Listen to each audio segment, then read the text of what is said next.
What's up mga ka-chibi? Tuloy-tuloy pa rin ang ating pagpipilgrimage at para sa ating next video ngayon.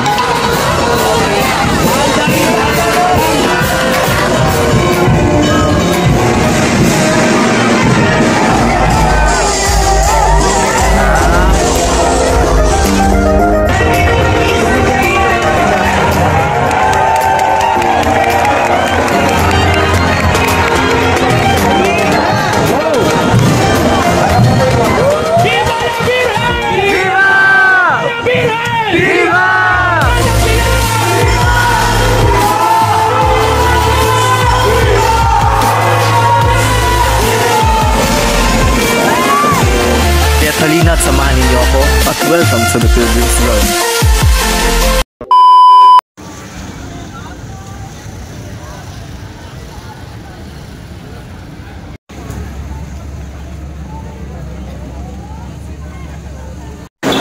Ay mga ka-chibi, nandito tayo ngayon sa Las Bañas, Laguna sa parokya ni San Antonio de Padua. Dahil ngayon ay kapistahan ni San Antonio. Kasama natin ngayon si Leia. Ayan, ang ating kaibigan na super supportive. Natiboto na rin to ni San Antonio dahil nung last time kasama rin natin siya nung fiesta ni San Antonio. So 4 o'clock mag-start yung mass and susundan to ng procession. So tara, mag-start na daw. Let's go. Ang orihinal na pangalan ni San Antonio ay Fernando Martin de Bolhoes na ipinanganak sa Lisbon, Portugal. Sa edad na 15, natanggap siya sa Canon Regular ng Orders of the Holy Cross sa Abbey of St. Vincent sa labas ng Lisbon. Taong 1212, dahil sa madalas na pagbisita ng kanyang pamilya at mga kaibigan, hiniling niyang ilipat siya sa mother house ng kongregasyon, ang Monastery of the Holy Cross sa Coimbra, ang kabisera ng Portugal noon. Doon ay nag-aral siya ng theology at Latin. Ang batang si Fernando, pagkatapos ng kanyang ordinasyon bilang sa pagkapari, ay pinangalan ng guest master sa edad na 19 at inilagay sa pamamahala sa hospitality para sa abbey. Dumating ang ilang friar minor at nanirahan sa isang maliit na ermita sa labas ng Coimbra na nakatuon kay St. Anthony the Great. Lubos na naakit si Fernando sa simpleng ebanghelikal na pamumuhay ng mga praile. Dumating ang balita na 5 Pransiskano ang pinugutan ng ulo sa Morocco. Tinubos ni Haring Alfonso Ikalawa ng Portugal ang kanilang mga katawan upang maibalik at ilibing bilang mga martir sa monasteryo ng Banal na Cruz. Dahil sa inspirasyon ng kanilang halimbawa, si Fernando ay nakakuha ng pahintulot mula sa otoridad ng simbahan na umalis sa Canons Regular upang sumali sa Franciscan Order.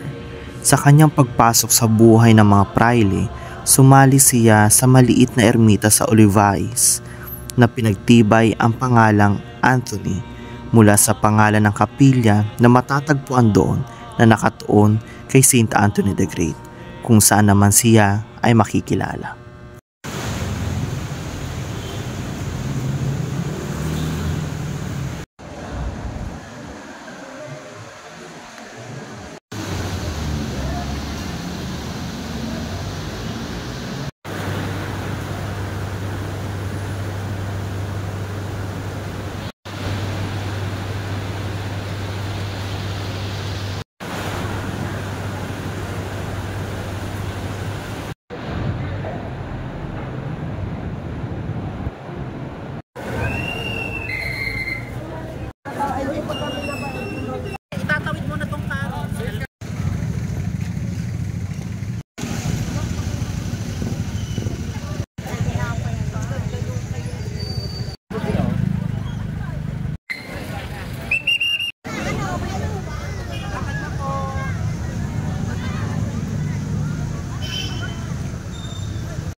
Alin?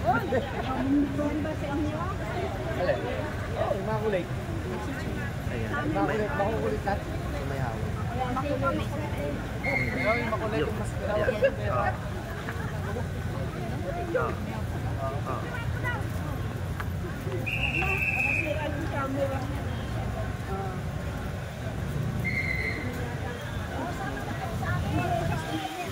Yun na ba? Sa mga pinipila?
cutie.